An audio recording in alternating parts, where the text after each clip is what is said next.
Welcome back. When we think about using text and primary sources in social studies, the first question we often ask is whether something is a primary source or not. But in elementary classrooms, a more important question is whether a source is worth the instructional time it requires.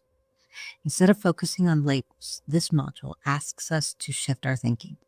Rather than asking, is this a primary source? We will ask, what kind of thinking does this source invite? In K-5 classrooms, the value of a source is not determined by length, complexity, or formality.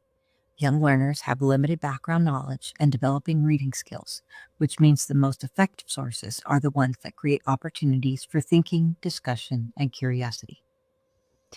To support that thinking, we'll use a simple lens to evaluate texts and sources throughout this module. It is not a checklist. It is a guide to help you make professional decisions about what to include and why. As you consider a text or source, pause and ask yourself these questions. Does this source help students ask questions, support evidence-based reasoning, offer a perspective students can examine, or align to the moment in inquiry?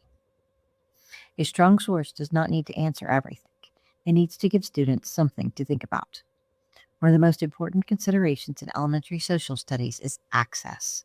Rather than replacing meaningful sources with simplified versions, we could support access through scaffolds, such as chunking text, guiding questions, visuals, discussion, and collaborative exploration.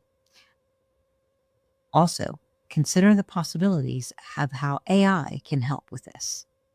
The goal is to preserve the thinking and not remove it. There's no submission or assignment for this module. Instead, the framework will guide the rest of the module as you examine different sources and consider how they function within inquiry-based instruction.